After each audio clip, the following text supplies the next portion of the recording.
sheet protectors, that's a great idea, because my pages are getting all, Yeah, the sheet protectors, yeah. yeah, good idea. Especially when you have cream and stuff on your hands, it's just nice to have sheet protectors. I put all my charts in sheet protectors too. Okay, so the digestive system, I'm reading in the book, right? Stomach reflex, located on the left foot.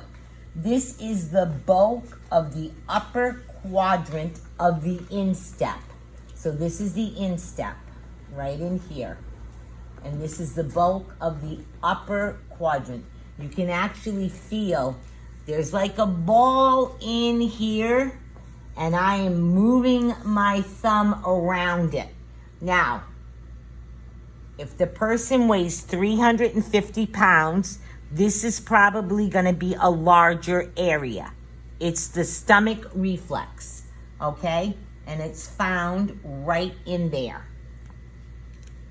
And then, using your right foot and the drawing that we made over here for the liver, that's the stomach and the duodenum.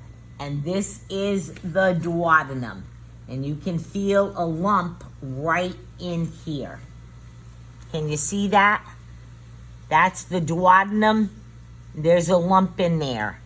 There's a lump in there, and that's the whole stomach. Okay?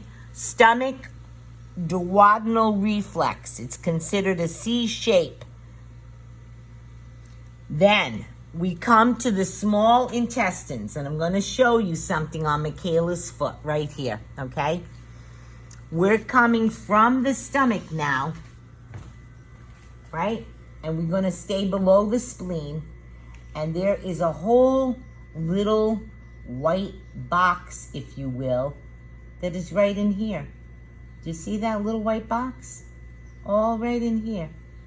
This whole little area. This is all small intestine. It does not come over to here. This is something else. Okay? So, on the right foot, the same thing I can do because of the duodenum. We're going to take this whole white little square in here, in here, in here, all of this white little square right in here. It's all small intestine. And if you look at the chart, you'll see it weaves back and forth and back and forth and back and forth and back and forth. There are many, many, many feet of small intestine within the body. So this is the area that you're going to manipulate for the small intestine. This says located in the lower halves of both insteps. Use both thumbs to thumb walk both lateral and medial, right? Move to the right foot to repeat, okay? Because from here, when you end the small intestine, what joins the small and large intestine? The ileocecal valve. That's correct. Mm-hmm. Right there. And from there, we're going to come up. Ascending. The ascending colon reflex point. We're going to stay within range of the stomach. For the transverse is going this way. Transverse is going this way. We pass right by the duodenum. We come back to the stomach on this one, continuing with the transverse, and then finally we're going to go down. See here? This big fat area is the descending colon.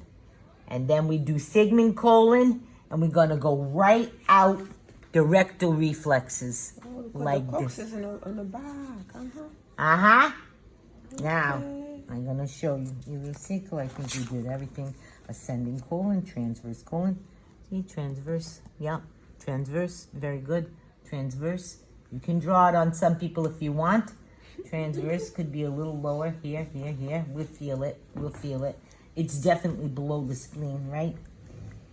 Continue on the left foot. Yep. And we go down the descending, right? We come up here. Ileocecal valve right there. Joins the small and the large. and out the rectal reflexes. Ta-da! All done. If somebody could set that on the table for me, my table. Good. Okay? So Moogie's gonna videotape everything I'm doing, so don't worry, right? We're just gonna do the second part now. I'm gonna do it with no cream, right? Yeah. So, I feel in here, this is the lump, this is the stomach. So I'm just gonna manipulate the stomach reflex like this, right? Just like that, that big lump right in there. Right in there. So I come to the outside of the lump, I come walk the lump like this. Now I'm gonna continue. The stomach leads to the duodenum. We learned that this morning. It's a C shape. I'm using 2 thumbs to come around and form the letter C around this lump, representing the stomach, right? The duodenum. And then I'm gonna come back and I'm gonna walk the small intestine. I'm gonna go one way this way, one way this way, one way this way, one way this way, one way this way. Just cover the whole area. Again, small intestine. I'm gonna come here. I'm gonna start way up here again. Small intestine, small intestine, intestine, intestine, intestine. And then I come to the ileocecal valve, and I am using my left thumb because I'm going to stimulate that ileocecal valve, and then I'm going to thumb walk up the ascending colon, and I'm going to come back down, and I'm going to walk up the ascending 3 times, just like that. And now all I'm going to do is turn my thumb, and I'm going to walk the transverse. I'm coming across the transverse colon, just like that. I'm going to do it 3 times, come across the transverse colon, right to the duodenum, and again, come across the transverse. Now, I'm going to continue with the transverse. Oh, shit. Uh-oh. Just one moment, Uh-oh. please. It's going to, it's Wait, recorded. Zoom. I'll teach us shit. that one. Oh. All the people disappeared. We will plan. Just one moment, please. We'll get you. Here we are. Here I am. Did I scare you? All right. So I'm continuing with the transverse on the left foot 3 times. And this time, I'm going to use my right thumb, and I'm going to walk down the descending colon like this 3 times. You're going to feel congestion in here, lumps and bumps. Can feel a lot of stuff going on. And then sigmoid colon, walk. This is right above the heel. You see that? Mm-hmm. And then I bring my hand up and over and maybe use both thumbs to really finish the rectal anal reflexes. Out it goes. Mm-hmm. And I come back to finish the rectal reflexes on the right foot, just like that. And then I simply heel and flush. Good? Mm-hmm. All right. Oh, God. Why don't we give this a shot? Do the same thing. Moogie, sit down.